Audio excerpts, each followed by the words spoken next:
one of the things about moving up a division is that every weekend is a tough game, and another big fixture coming up with Oxford, the visitors to St James Park on Sunday. Yeah, every week we sit around the table, the coaches and us, and then we have a look at who we've got and the coming fixtures. And like you said, it never gets any easier. But that's what we're in Tier 3 for this year, to compete with the best. And we're going to go toe to toe with a team that I think are going to be in and amongst it come the end of the season. They've had a very successful few seasons at Tier 3, some good players in and around it, some very experienced players, so I'm expecting a really challenging game this weekend. One of the things the players have shown so far is that they do relish these opportunities to go out and test themselves and prove themselves that they are just as good a team as any in Tier 3.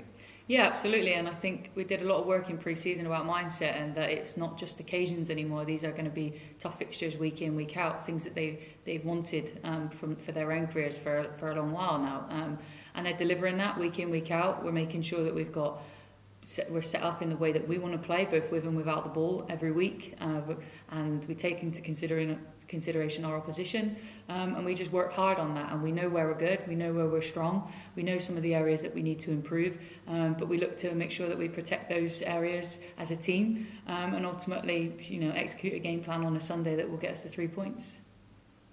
And other news this week, we've been drawn against Ipswich Town in the League Cup. They will return to Devon in a couple of weeks' time. A tough draw, but again, another great opportunity to test ourselves against a very, very competent side.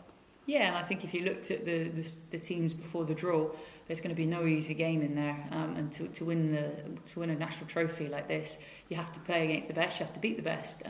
We're in that, and we need to make sure that we take our league form into the game. We need to make sure that we use the squad and rotate properly, because it's going to be a really physical game. We know a bit about Ipswich already, having played them recently, but I'm just glad it's home rather than away, because that's an awful long journey, that is. And finally, I have to mention your nomination for Manager of the Month. Congratulations on that, and I guess a reflection not only of your work over the summer but also the team's. Yeah, absolutely, and it's a huge honour. Some great names to be nominated alongside as well. But it's a nice personal recognition, but it means nothing if we don't continue the form that we've started with, and the team continue to keep building on the fantastic start we've had. I've got a great team around me in staff, and that is a tip and testament to them as well, that we've had such an incredible start. So yeah.